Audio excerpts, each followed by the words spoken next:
Umukuru w'igihugu Evariste Ndayishimiye arasabira amahoro igihugu kibanyi ca Kongo. Abaganga nabo bakomeje kugenda mu bindi bihugu mu gihe Burundi bwari bo bakeneye. Hariya mu ntara ya Ngozi, derby yo mu gisagara ca Ngozi ihuza umugwi wa Ngozi City na Messager Ngozi yarangiye aba bose atanumwe atahukanye amanota 3. Aya n'ayandi ni muri burakeye yo kuri uyu wa mbere. Turabahaye ikaze. Morning Burundi, Uburundi burakeye.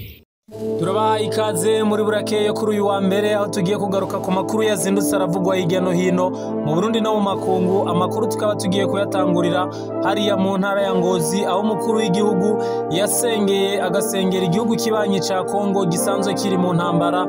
Yasenze rero isengesho ryo gusengera igihugu c'u Burundi, yongera arasengera igihugu ca Kongo, ndetse yasengera n'abari mu gisagara ca California hariya muri leta zunze ubumwe za Amerika, ahasanzwe hari umuriro wadutse. Umukuru w'igihugu muri iryo sengesho rero akaba yasabiye igihugu ca Republika Iharanira Demokarasi ya Kongo muri aya majambo avuga ati: turasabiye igihugu ca Republika Iharanira Demokarasi ya Kongo kiri mu magume, kiri mu ntambara, rungika inteko zawe zikore, nta shetani azokwigera yiganza amaraso y'abana bawe. Turayazi yuko uzokwamuyahora no mu biriko birabera ku isi. Yerekeje isengesho rero aho asengera hariya abanyagihugu bari hariya muri leta ya California mu gisagara ca Los Angeles, aho imiriro idasobanutse yanditse aravuga ati: turabona umuriro wateye igihugu ca leta zunze ubumwe za Amerika, umuriro utagira siguro, uhangane nawe n'abakomeye.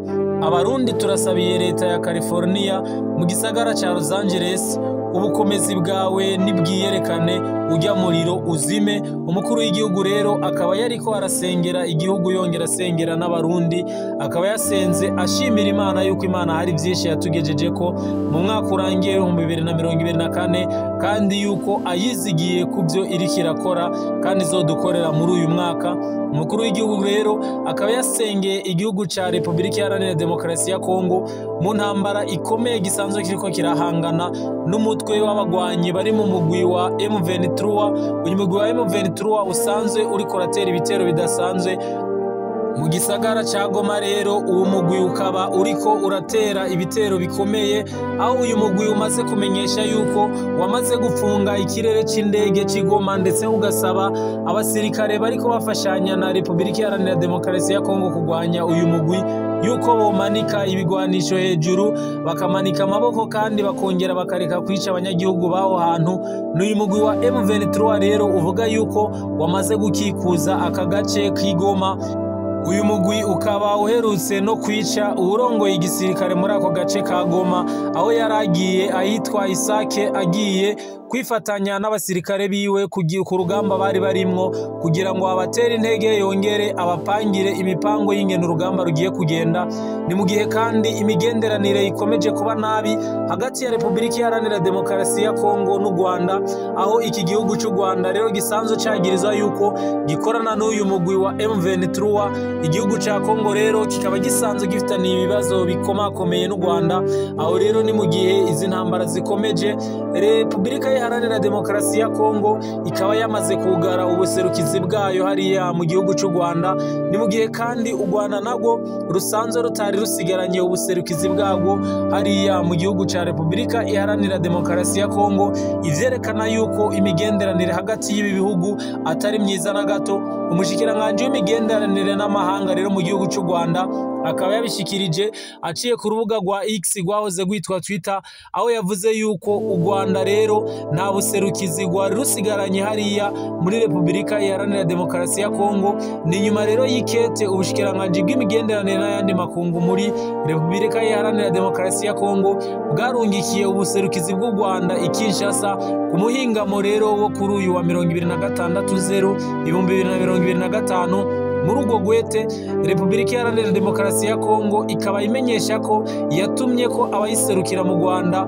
Ubwo bushikiranganje bwagiriye ko kandi busaba igihugu c'u Rwanda guhagarika ibikorwa byose by'ubuserukizi bw'ico gihugu i Kinshasa mu masaha atarenga 48. umushikiranganje w'u Rwanda ajejwe imigenderanire Olivier Nduhungirehe wewe rero akavuga yuko umukozi wa nyuma yari yasigaye i Kinshasa yavuyeyo kera kubera iterabwoba ryakozwe n'inzego za leta ya Republika Iharanira Demokarasi ya Kongo. Ivyo bikaba biruko mu gihe ibintu rero bitoroshe mu buserukizi bwa Republika Iharanira Demokarasi ya Kongo inyuma yo kwigarurira uduce tutari duke no kwica umukuru w'intara ya Kivu mu busirikare. Uwo mukuru w'intara ya Kivu rero amaze gupfa umugwi wa M23 ukaba uvuga yuko uri mu nzira yo gufata igisagara cose ca Goma, umugwa mukuru w'intara ya Kivu y'uburaruko. Leta ya Republika Iharanira Demokarasi ya Kongo rero yagumye itunga urutoke ku gihugu cy'u Rwanda kuba gishigikiye uyu mugwi uyu muhari wa M23. Ivyo leta ya Kigali ikaba ibandanya kuvyiyamiriza nubwo amakungu nayo atanguye guhaguruka, aho amakungu avuga yuko iki kibazo gishobora kuba kigiye kuba kinininya. Ingabo canke igisirikare ca MONUSCO kikaba gitabaza amakungu kivuga yuko nyabona iyi ntambara ishobora kuba intambara y'akarere mu gihe ibiganiro bitoba canke itohagarara, kuko bamaze kubona yuko ibihugu bitari bike bisanzwe biri muri iyi ntambara kandi biriko bigwanira ku butaka bwa Kongo, bigatuma rero imigenderanire ishishikara kuba mibi hagati y'ibi bihugu bitandukanye, aho twovuga u Rwanda, u Burundi na Republika Iharanira Demokarasi ya Kongo. Musanzwe muzi yuko n'imigenderanire y'u Burundi n'u Rwanda isanzwe icumbagira, kuko u Burundi bwamaze kugara umupaka wo hasi n'u Rwanda, ndetse Kongo n'u Rwanda nabo imigenderanire yabo ikaba yifashe nabi kubera iyo ntambara. Bakaba baramaze kugara imigenderanire yabo, bakaba bariko kandi barugara n'ubuserukizi bwabo mu bihugu byabo kugira ngo iyi ntambara ihere. Bikaba bisabwa yuko aba bose baje mu biganiro, ariko bose bakaba badashaka kuganira, ndetse intambara ikaba iriko yitana abatari bake. Ni intambara rero irimo abasirikare b'abarundi bagiye gufasha umugwi w'abasirikare ba Kongo hariya muri Republika Iharanira Demokarasi ya Kongo kugira ngo bakingire abanyagihugu, kugira ngo barinde uduce tutarafatwa n'umutwe wa M23, kugira ngo bakomeze gukomeza amahoro muri ico gihugu. Kandi abasirikare b'abarundi bakaba basanzwe bagiye mu ntumbero yo kugira ngo batsimbataze n'imigenderanire iri hagati y'u Burundi n'igihugu ca Republika Iharanira Demokarasi ya Kongo. Ni mu gihe kandi bisanzwe bizi yuko mu kiganiro umuvugizi w'igisirikare aheruka gutanga ku bamenyesha makuru hano mu Burundi ahakana yuko atagisirikare canke atabasirikare benshi nkuko bigenda bivugwa ku mbuga ngurukana bumenyi abasirikare b'u Burundi bo bariko barapfira hariya mu gihugu ca Kongo.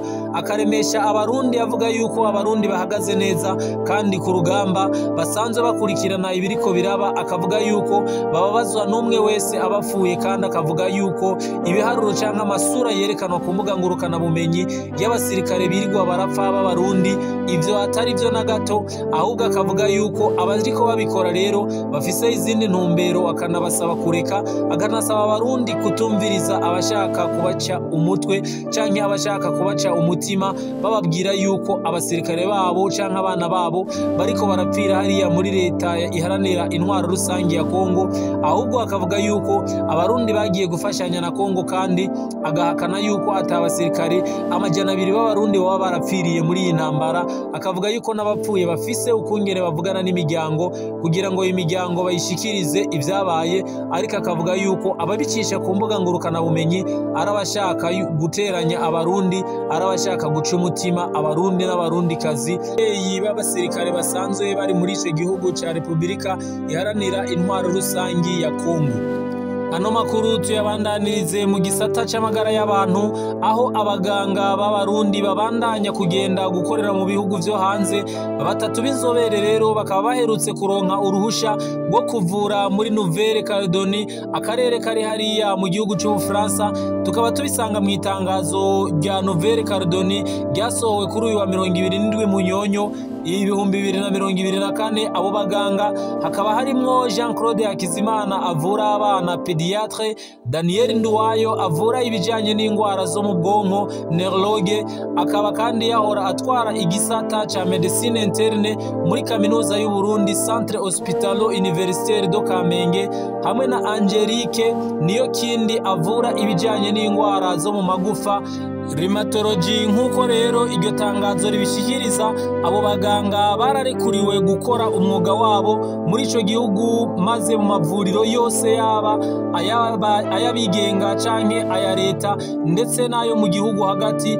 Igihe rero umushikiranganje w'amagara y'abantu yariko arishura ibibazo vy'inama nkenguzamateka kuri uyu wa 9/2024, akaba yamenyesheje yuko igenda ry'abaganga riva cane cane ku mishahara mito mito abo baganga bahembwa, aho yagize ati impamvu ni uburyo buke. Ibaze umuganga yabinonosoye ngaha mu Burundi ahembwa 650, mu gihe mu Rwanda bahembwa umuriyoni n'300 y'amanyarwanda. Muri Kenya rero bakaba bahembwa 3,000 vy'amadolari, mu gihe muri Tanzania naho bahembwa 1,300 vy'amadolari. Murumva itandukaniro rero ari navyo bituma abaganga benshi b'abarundi bahitamwo kuja kurondera aho ubuzima bworoshe canke aho amafaranga aboneka. Ni mu gihe kandi abandi baganga bari bakomeje kugenda mu mavuriro atandukanye, nkuko twagiye turabibashikiriza muri burakeye zagiye zirarengana mu ntara zitandukanye. Bakaba bavuga yuko hari ubukene bw'abaganga, kandi bakamenyesha yuko hari abaganga bagiye baraheba ubuzi, bavuga yuko ari imishahara yoba yabitumye, aho abaganga bamwe bamwe baba bagiye kuronderera mu bundi buzi canke bagiye kuronderera mu bindi bihugu kugira ngo barondere aho ubuzima bworoshe canke aho baronka amafaranga menshi kurusha. Ano makuru tuyabandanirize muri sport, aho hariya mu gisagara ca Ngozi, derby y'igisagara ca Ngozi ihuza umugwi wa Messager Ngozi na Ngozi City vyarangiye atawemeje uwundi. Amanota bakaba bayagabuye muri iyo derby yo mu buraruko bw'igihugu, ikaba yarangiye banganije igitego kimwe ku kindi. Ngozi City na Messager zaheruka guhura, Ngozi City igatsinda Messager. Bikaba bisubiye guhura rero uyu mwaka ku rukino rwo ku munsi ugira 17 w'inkino zo mu cicaro ca mbere ca Primus League. Ngozi City rero ikaba imaze inkino zibiri ihuyemo na Messager Ngozi uyu mwaka idatsindwa, bakaba banganije kimwe ku kindi. Urwo rukino rwabaye kuri uyu wa 26/0/2025 rwari rurindirano igishika rero cinshi n'ababaye Ngozi batari bake, rukaba rwari urukino rw'indwi ya 17 y'iganwa. Rikaba rero uru rukino rwarangiye banganije kimwe ku kindi. Izindi nkino zabaye, umugwi wa Bumamuru ukaba watsinze umugwi wa RRB Amasipiri ku kibuga Urunani ibitsindo 3-1, mu gihe mu ntara ya Muyinga ku kibuga Umuco Kayanza United yanganije na Olympique Star ubusa ku bundi. Igitega ku kibuga c'Ingoma naho umugwi wo ku mugwa mukuru wa politike Musonga TFC niworohewe imbere ya Aigle Noir, aho Aigle Noir y'imakamba uwo mugwi wo mu manuko bw'igihugu watsindiye ibitsindo 2-0 Musonga TFC. Mwomenya ko umugwi wa Aigle Noir rero ari wo uca uguma uyoboye urutonde n'amanota 39, ugakurikirwa na Bumamuru nawo uri mu kibanza ca kabiri n'amanota 38. Mu kibanza ca nyuma hakaba hari umugwi wa RRB Amasipiri afise amanota 6 yonyene. Inyuma y'inkino zo ku munsi wa 17 zigano ryo mu cicaro ca mbere mu Burundi Primus League. Ano makuru tuyabandanirize mu gisata cy'ubutunzi, aho ubushikiranganje bujeje ikigega ca leta buhakana amakuru avugwa yuko umushikiranganje igihe yarari imbere y'inama nshingamateka yoba yavuze yuko mu kigega cy'ubutare canke mu gisata cy'ubutare mu mwaka w'2023/2024 atarufaranga na rumwe goba gwarinjiye ruvuye muri ico gisata. Ubushikiranganje rero bukaba buhakana ayo makuru ariko aravugwa ku mbuga ngurukana bumenyi, bakavuga yuko ubutunzi bwavuye mu vyimbwe canke mu butare canke no mu vyanyuruje, ibyo bitwa detournement.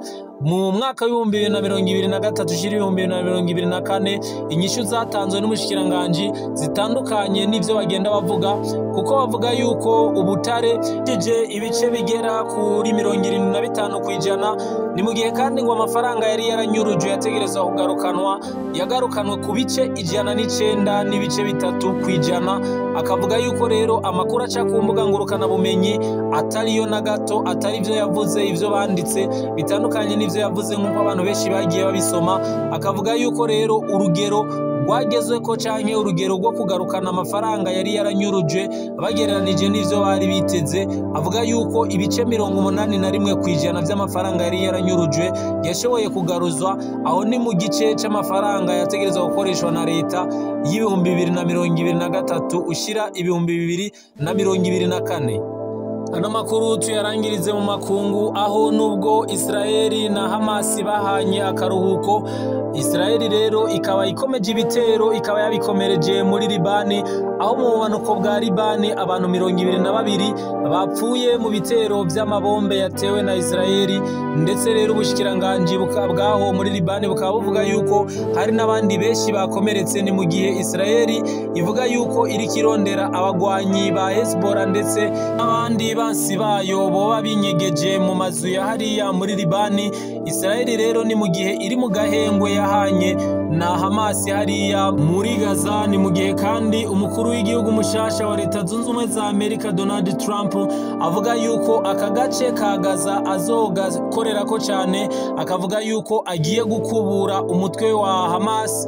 Uyu mutwe rero akavuga yuko wari waribasiye canke wari waramereye nabi abanyagihugu, akavuga yuko aka gace ka Gaza agiye kugakubura, agiye kugakosora kugira ngo aka gace kabemwo umutekano kandi kabemwo abanyagihugu batabangamira inyungu za Israeli ndetse n'inyungu z'abantu bato bato.